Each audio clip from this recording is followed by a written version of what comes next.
how you bounce back, baby. Consistency.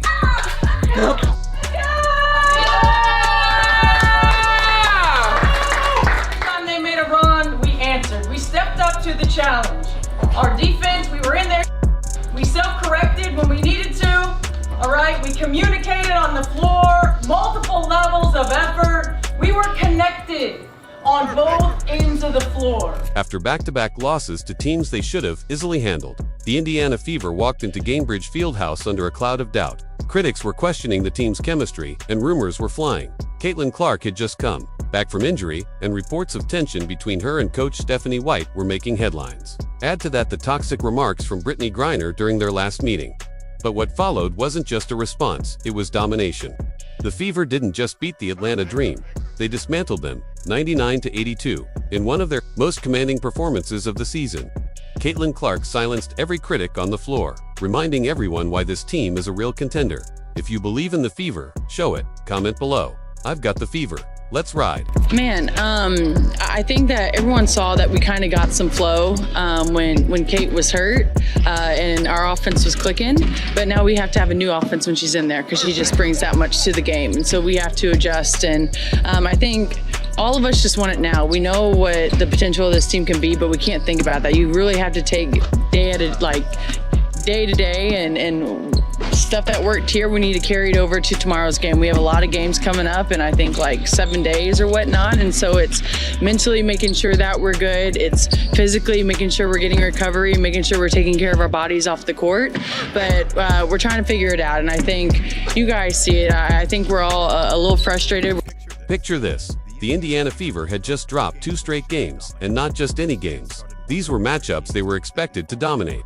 Instead, they looked disconnected, unsure, and completely out of rhythm. The losses to the LA Sparks and the Golden State Valkyries weren't just defeats, they were red flags. Everything began to unravel when Caitlin Clark went down with a groin injury. Not long after, Dantas left to represent Brazil in international play. Suddenly, the entire rotation was thrown into chaos. Players who had just started finding their stride were moved out of position.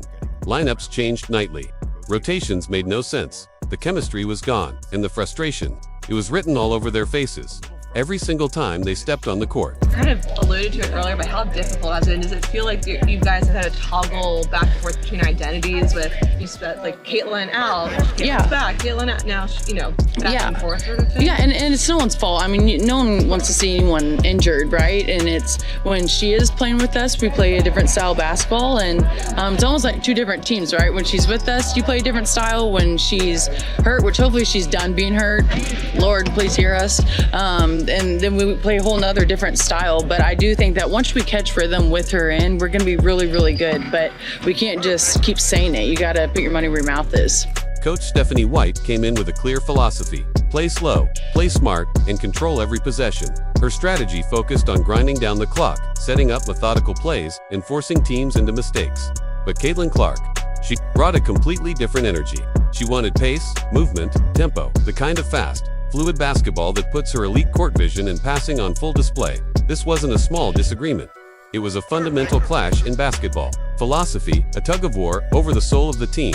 As the season wore on, that disconnect showed. The Fever started playing like 2 completely different teams, one with Clark on the floor, racing up and down, and one without her, slowing things down to a crawl. The confusion bled into every play. Players didn't know their roles. Off-ball, movement vanished. The smooth rhythm they once had was gone. And then came Clark's shooting slump to 28.9% from the field, just 11.4% from 3 over 5 games. And behind the scenes, things were tense. Reports surfaced of heated strategy debates between Clark and Coach White, not quiet discussions, but loud, intense arguments during practice that the whole team could hear. The pressure. It was reaching a breaking point, and the clock was ticking. They're a great team, the Valkyries, but it's not to our standard. And so we're running out of time, to be honest, and I think that it's going to light a fire under our butts, and so hopefully you'll see kind of that energy shift tomorrow. What happened next in that game against the Atlanta Dream would define everything. This wasn't just about snapping a losing streak, it was about saving their season. The Fever walked in with pressure on every shoulder, every play under the spotlight. Would they fall apart, or finally come together and prove they were more than just hype? This was their moment, and everything was on the line. We're trying to figure out what's clicking, what's not clicking, what works for us defensively. But at the end of the day, I think what we can hang our hat on is not getting outworked, making sure that we're the aggressors, making sure that we're getting O boards, controlling what we can control. And I think we need to do a better job at that. And if we can do that, I think stuff offensively will open up for us. You won't believe what happened in that locker room at halftime. Caitlin Clark and Coach Stephanie White had a conversation no one was supposed to hear, and it changed everything. The first half against Atlanta was a mess. Frustration was written all over their faces. The Fever looked lost, like the same team that collapsed in those earlier losses. There were people but behind those closed doors, something shifted. Happened and they saw it. So, Caitlin Clark and Stephanie White were having a heated discussion at halftime. Sources close to the team revealed that Caitlin Clark didn't hold anything back during halftime. She stood up, clearly frustrated, and called out exactly what was wrong. Reports say she told Coach Stephanie White to bench Kelsey Mitchell and Nolissa Smith, pointing out that they weren't passing and were slowing down the entire offense. This wasn't heat-of-the-moment emotion, it was leadership. Clark demanded accountability, and she wanted change now. Word in the street is Caitlin Clark told White to sit Kelsey Mitchell and Howard because they don't pass. Could be true. Caitlin went the entire shoe. That is something that I noticed. Like, Caitlin literally, when Natasha Howard had the ball, she didn't even look. She was basically walking back on defense. She essentially walked back on defense every time Natasha Howard had the ball. And by the way, if you guys didn't see Natasha Howard looked off Caitlin Clark to end the third quarter. She looked off Caitlin Clark to end the third quarter in what was just incredibly dumb. The argument got so loud, even players on the far end of the bench could hear it clearly. Voices were sharp, frustration was boiling over, and you could feel the weight of the moment across the entire arena. Everyone knew this wasn't just a disagreement, it was a turning point, a single conversation that could decide whether the season turned around or completely fell apart. Look, Caitlin Clark and Stephanie White clearly like and respect one another, right? But that doesn't mean they always see eye to eye.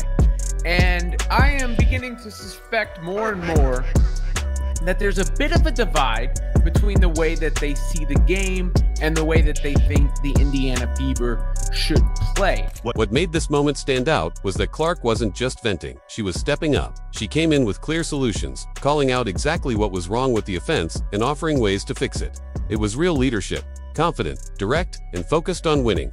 Coach White was faced with a choice: stick to the original plan or trust her star players' instincts. And the beauty of it, two fierce competitors, both chasing the same goal, found a way to align, and everything changed from there. You can just hear what they have to say and connect the dots a little bit. Not to mention, it didn't go well against the Golden State Valkyries. That was obvious to everybody, of course. Just a rough performance from the Fever. And on its own, that wouldn't be that big a deal. Clark just back, getting her acclimated, all those things. But it's these repeated statements or this issue that seems to be lingering under the surface when it comes to the team's offensive identity that is interesting.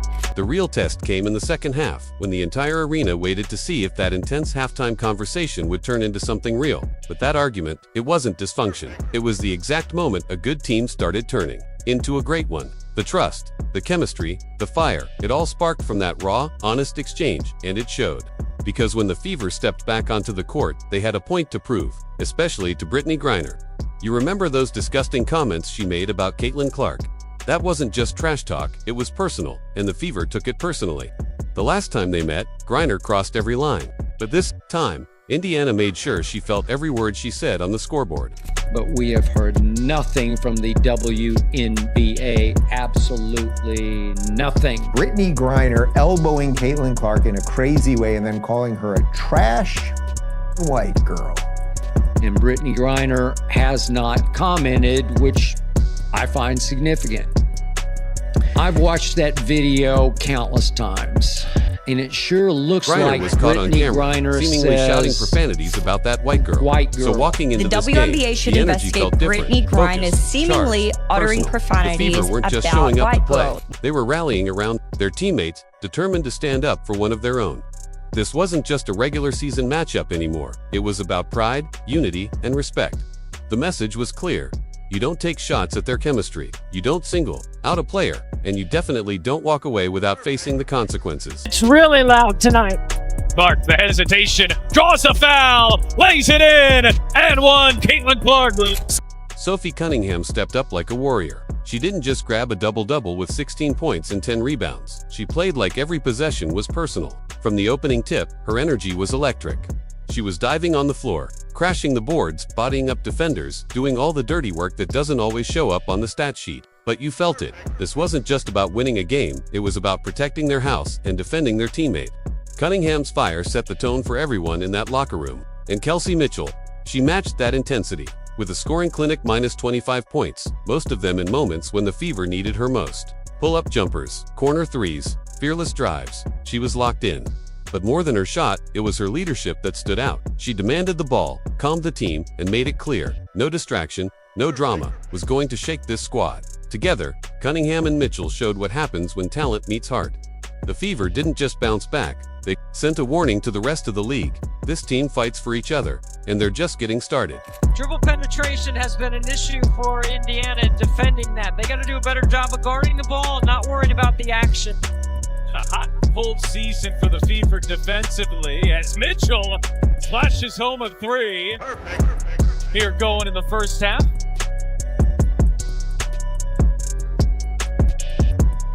Jones, that's the handle underneath. Little 6 of 10 from the three-point line. Jordan Canada here tonight. Mitchell turns the corner, gets it inside, bounces, Howard flips it in. By the time the fourth quarter rolled around, it was clear this wasn't just a bounce-back win. This was a statement. The Indiana Fever completely took over, outscoring the Atlanta Dream 59-37 in the second half. It wasn't luck, it was adjustments, it was execution, and most of all, it was heart. The way they responded after a shaky first half showed the kind of mental toughness that defines champions. The ball movement. Beautiful. The Fever recorded 27 assists on just 35 made baskets. That's a 77% assist rate. In today's league, that level of sharing is rare. But it also sends a message. This team isn't about egos, it's about unity. When one of their own was attacked, they didn't flinch, they locked in. They didn't let distractions define them. They let teamwork fuel them. Sophie Cunningham summed it up best after the game when she said, "This is a special group that we have, and when we can just go out there, have fun, be competitors." Now here is Clark. Eyes ahead. Lob inside. Finds Boston right on the money. By the time the fourth quarter rolled around, it was clear this wasn't just a bounce-back win. This was a statement. The Indiana Fever completely took over, outscoring the Atlanta Dream 59-37 in the second half. It wasn't luck, it was adjustments, it was execution, and most of all, it was heart. The way they responded after a shaky first half showed the kind of mental toughness that defines champions. The ball movement. Beautiful. The Fever recorded 27 assists on just 35 made baskets. That's a 77% assist rate. In today's league, that level of sharing is rare. But it also sends a message. This team isn't about egos, it's about unity. When one of their own was attacked, they didn't flinch, they locked in. They didn't let distractions define them. They let teamwork fuel them. Sophie Cunningham summed it up best after the game when she said, "This is a special group that we..." I just love it. I really do think this is a really unique and special team. In the locker room, we really do love each other. Like, we love spending time together. Our practices, I'm not gonna lie, are long. And sometimes we have to hold hands and be like, hey, we're gonna get through it. But this is a team that I have never felt like this in the W. And I've been in it for 7 years. I know you've been in it for 8, you know, and so this is a special group that we have. And so when we can just go out there and have fun and be competitors and feed off of each other, it's just easy. And when people are smiling, like, you don't ever see Kels really get like that. But when we see her get like that, I'm like, oh, yeah, like we're in it. You know what I mean? And when other teams see that, it's game over. And so we're our best when we're having fun. But here's the reality check. This was only the second game all season where the Fever had their full roster available. Just think about that. They've barely had time to build chemistry, barely practiced together as a complete unit. And still, they dismantled one of the league's strongest teams. That's what makes this performance so impressive. It wasn't just about individual talent, it was about what happens when that talent finally starts clicking together. The Fever recorded 20. Our team kind of got in a groove hurt, and we were playing good offense, good defense, but we're a whole different team when she is in. And so we have to learn how to adjust, how to get her involved, how to keep people who are hot. And so it's just kind of learning that and then staying consistent in that. But the things that we can control is our effort, our energy, boxing out, defensive scouts, and that's what we gotta hang our hat on. Sure, here's a rewritten, natural, sharp version of your script with timing adjusted for a 1-minute 20-second voiceover. This win wasn't just about taking down Atlanta, it was a statement. The Fever proved they can rise above both internal tension and outside pressure to deliver when it counts. Coach Stephanie White said it best. This team is learning to choose we over me, and that's the mindset of champions. With more than half the season ahead, the potential is massive. They dropped 59 points in the second half, their highest scoring half all year, and it wasn't just raw offense. It was smart, unselfish, high-Q basketball. The rotations were tight, the chemistry was real, and the joy on that court, you could feel it. This game wasn't just a win, it was a turning point, a glimpse of the team they're becoming. Not just talented, but truly united. This isn't the end of their story. It's the beginning of something special, and it's got championship energy written all over it. I mean, it feels good. I think that our team has enough offensive threats that we should have 5 to 6 people in double figures every single night when we move the ball. When the ball's popping, we're a really hard team to guard. Again, we have to be disciplined on defense. We can get easy buckets in transition, but I think offensively, when the ball is popping, we're a hard team to guard in the W. What happened in that second half wasn't just impressive, it was a statement. The Indiana Fever exploded for 59 points in the final 24 minutes, tying their highest scoring half in the past 7 WNBA seasons. But this wasn't some fluke, run, or hot shooting streak. It was strategy. It was adjustments. It was the kind of high-level execution you only see from teams that are built to contend. They completely flipped the game, outscoring the Atlanta Dream nearly 2-1 in the second half. And here's the thing, they didn't just beat Atlanta, they solved Atlanta. Jordan Canada, who dropped 26 in the first half, was completely neutralized. That's how real championship teams operate. They identify problems and shut them down fast. This game wasn't just a win. It was proof of what happens when you combine talent, trust, and chemistry. The ball was moving, the defense was clicking, and the Fever looked like a team that had finally figured out how to play for each other, not just with each other. For fans, it wasn't just exciting, it was hopeful. A clear glimpse of the team's true ceiling. Let's not forget this was only their second full game with a healthy roster. That's what makes this performance even scarier for the rest of the league. If they're doing this now, imagine what's coming once the rotations settle. The chemistry tightens, and confidence keeps building. So if you've been doubting the Fever, this is your wake-up call. And if you've been riding with them since day one, drop a comment. I've got the Fever. Like, subscribe, and turn on notifications, because this season, it's only just getting started. Click the next video, and we'll see you there.